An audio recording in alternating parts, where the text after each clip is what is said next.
version, not the one from Hollywood, not the one that was like rewritten in the 1930s. All of those completely different. This one comes from Romania. There was a woman, an old woman, and she lived in a great house. And inside of this great house, she had had her family. She'd had 7 children, but one by one, they had gone far away, and now she was left inside of this house by herself. And she didn't like it. And she lived close by to a town. And in this town, there were people. And as in any place, there were men, there were women, there were young women, there were young men. And it so happened that there were 20 young men and there were 21 young girls. And this woman, she stood in the middle of the great square. She stood there and said, I have a great house, and I would wish for women, the young women of this town, to come inside of this place and sit with me by the side of my fire and eat and drink and stitch and sew. Well, everyone looked. Crazy old woman. We don't want to see her. We don't want to go to that place. We're not going there. But there was one girl. She was taller than the rest, stronger than the rest, more handsome than any, and clever. And I'll tell you this. She said, old woman, I would like to come inside of your house. We've seen it down by the side of all of the trees, and I would like to come in. And she went inside, and she stitched, and she sewed, and she loved what she did. And when the women saw that she was all right, one by one, in 1s and 3s and 5s, they all came. And soon there were 20 young women. 20 young women inside of that place. And where there are young women, there are young men. And they would stand outside and they would look and they would say, could I walk you home? Could I sit with you? Would it be all right that by the light of the moon I will bring you back home? And they all said, yes. And soon there was one young man and one young woman, one young man and one young woman. And this one that was taller than the rest, stronger and cleverer, did not have a young man. And the others would do what young men and women would do. They would whisper behind their hands. They would say, she is too clever. She is too strong. Nobody will like her. And this hurt her deep inside of her heart. Her blood ran slowly. Her heart almost felt as if it was going to stop in her chest. And she could not take it. And one night, by the light of the moon, as the rain came down and the lightning flashed, there came a great knock upon the door. Now, I was hoping for a little bit of help. Everybody put your hands like this. Ready? There was a great knock upon the door. Haven't done it yet. There was a great knock upon the door. There was a great knock upon the door. And as the door creaked open, there stood the figure of a man. And he stood there. No one had seen this stranger. His skin was whiter than milk. His lips were as red as blood. He had hair that hung over his shoulders. And he pulled back the hood of his cloak and stood there as the lightning flashed behind him. His cloak made a great circle of rain upon the ground, and he stood there. And without coming inside of that place, he looked at that girl, taller than the rest, stronger than the rest, more handsome than the rest. And all he did was crook his fingers, and it was as if something was pulling her towards the door. She could not stop herself. She walked right up to him and grabbed hold of him about his waist and pulled him inside of the house and sat him down by the side of the fire. Now, this is a story from a long time ago, and at that time, this would have been shocking. For as they sat by the side of the fire, she kissed him full upon the lips. She held him. The other women did not like the look of this. And in their 1s and 3s and 5s, they left that place and left them alone by the side of the fire. And the old woman went to her bed. She said, you had better be careful. But she did not take any notice. She kissed him and held him. And she couldn't stop herself. Her eyes closed. But when she fell asleep, when she woke the next morning, this young man, skin as white as milk, lips as red as blood, had disappeared, was gone. The old woman said, I tell you, you must be careful. Next time, look to his feet. But again, it happened. Young men, young women came to the house, and she came in by herself, and the others started to whisper behind their hands. And then there came a great, terrible, a great and terrible knock on the door. And as it swung open, he stood there again. And again, without saying a word, he crooked his fingers, and she brought him and sat him by the side of the fire, and she held him and kissed him in full view of everyone. And the others did not like it, and they left. The old woman, she said, "You must be careful." And as she went to her bed, she looked and said, "You must look to his feet." And this time she looked. And when she looked, where there should have been shoes, where there should have been toes, a heel, a sole, she looked down and she saw the feet of a chicken. This man, this stranger, had feet that were the shape of a chicken's feet, but she didn't care.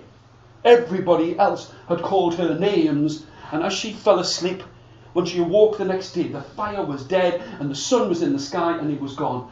The old woman said this, and this is why I cannot tell this story to younger children. She said, "What you must do if you wish to find him, you must take a needle and thread, and you must stitch it into the bone and skin at his back and hold it." Oh, excuse me, I thought you knew all about vampires. I bet that doesn't come up in the vampire stories. "And stitch it into his bone and skin, and hold it upon a bobbin of thread, a reel of thread, and follow it when it has gone." Again he came. There was a knock upon the door. Where were you? There was a knock upon the door. The door creaked open. He stood there, and this time she looked. And when he was looking away, she took that needle, long, thin, sharp, and dug it into the flesh at his back, and through the bone at his back, and stitched it in. Now I've got their attention. And stitched it in. And when she awoke, the thread led out of the door. She did not hesitate for a single heartbeat. There was a smell of death in the air. And as she followed it, it went out and it went over the countryside. It went through a hole in the wall of the church, and then on the outskirts of the town it went down and under the ground. She did not stop herself. She could not stop herself. She clawed and tore at the flesh of the ground. She tore and looked and down, and there she found a coffin. And the thread went inside, and as she opened up the lid, she looked down, and there she could see milk-white skin, blood-red lips, his eyes closed, and the thread attached to his back. As she looked, can you do this with me? As she looked, and under the ground, she screamed.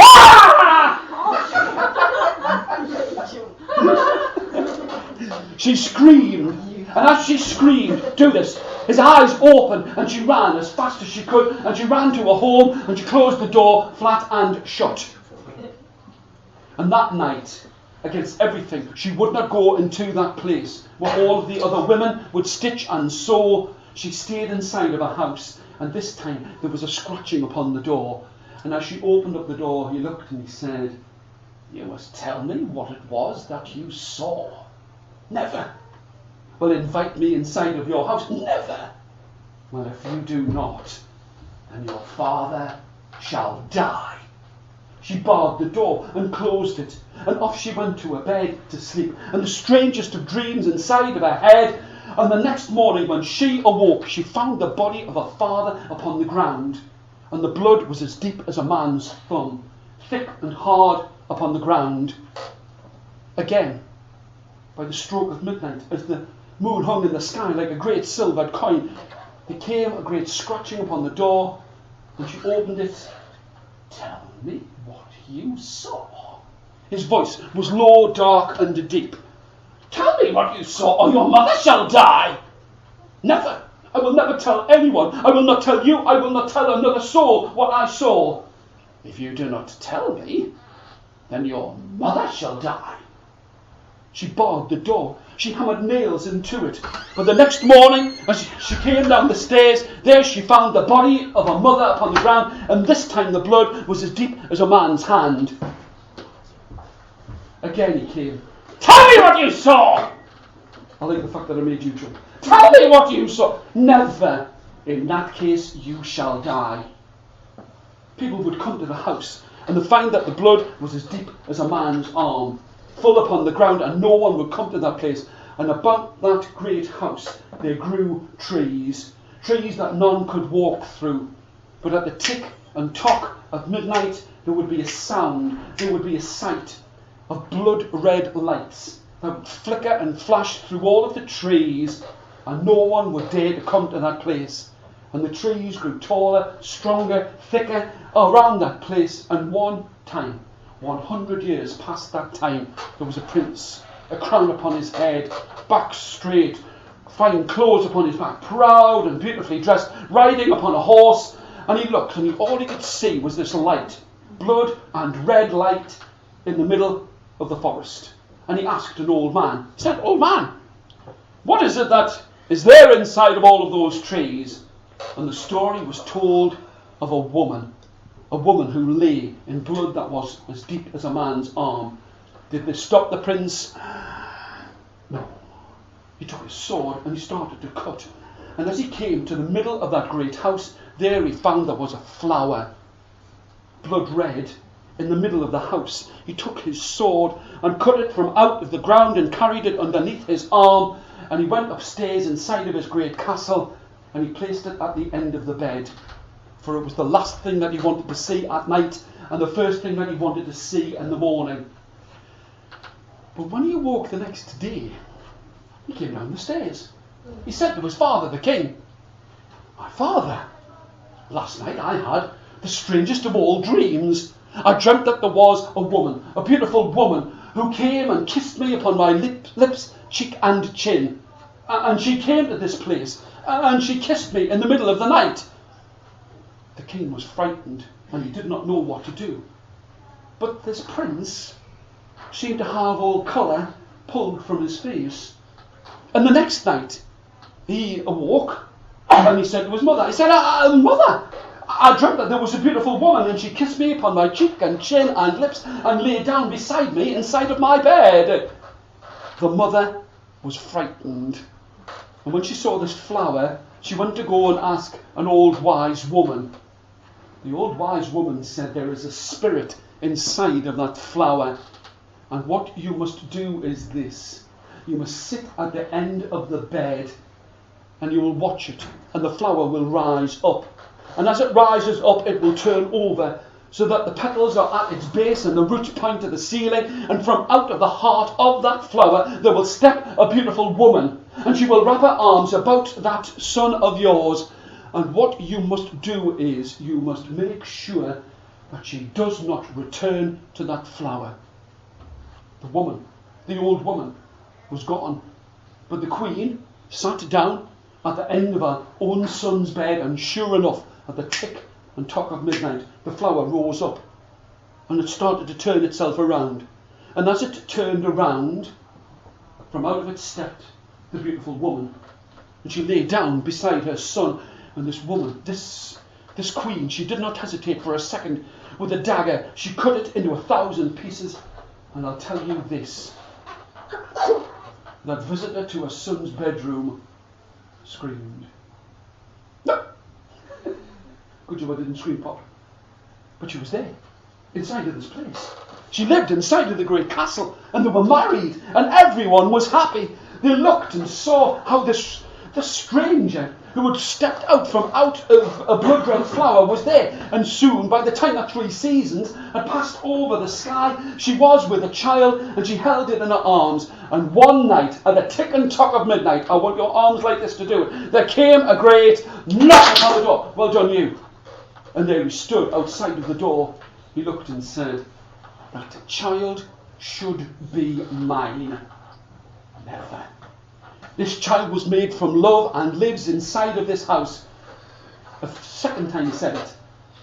"You must step over this doorway and give me that child." Never. I was brought into this place.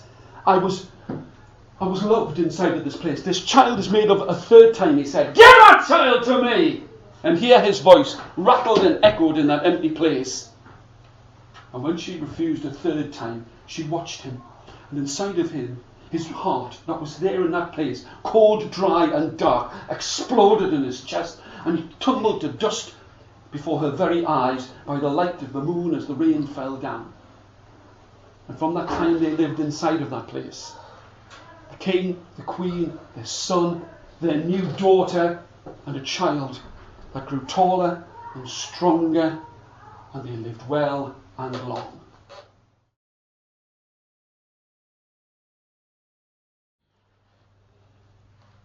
On this winter's morning, he'd felt a warm breeze upon his skin, but now, here in amongst all of the trees, it felt almost warm. It felt almost hot. He was standing by the side of his brother's small grave. There was the smooth shadow of a tree above him, but he was hiding from the people of the town. His brother had been bad, and they'd called him a nuisance, but I will tell you this, it was better than being feared by everyone inside of this village. Here in the countryside with the huge green hills about him, the only place he could find any happiness was here, talking to his brother's gravestone. He was a boy who was sad for the fear that he caused. All he wanted to do was be good. Perhaps it was even something as simple as his clothes clean upon his back, but he could hear the villagers coming close.